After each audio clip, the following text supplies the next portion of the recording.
आसंता 3 दिन पर्यंत कालबैशाखी वर्षा नहीं 13टी जिला को जारी है येलो वार्निंग। किछि दिन हेब राज्य में जारी रही कालबैशाखी वर्षा। सकाळु प्रबल गुड़गुड़ी अनुभूत हेबा सह खरा बढ़ुथिबा बेले अपराह्नरु बिजुली घड़घड़ी सह वर्षा पवन हेउची, जहाकु नहीं अस्तव्यस्त होई पडुचंती लोक।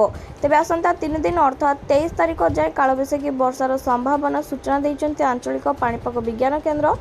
तेबे आज विभिन्न जिले में बिजुली घड़घड़ी संभावना रही। अनेक एने 13टी जिला को पाणीपाग विभाग येलो वार्निंग जारी होईची। गंजाम, गजपति, रायगड़ा, कोरापुट, मालकानगिरी, कंधमाल, सुंदरगढ़, झारसुगुड़ा, संबलपुर, बरगढ़, देवगढ़, केउंझर और मयूरभंज जिला को कालबैशाखी येलो वार्निंग जारी करा जायछि।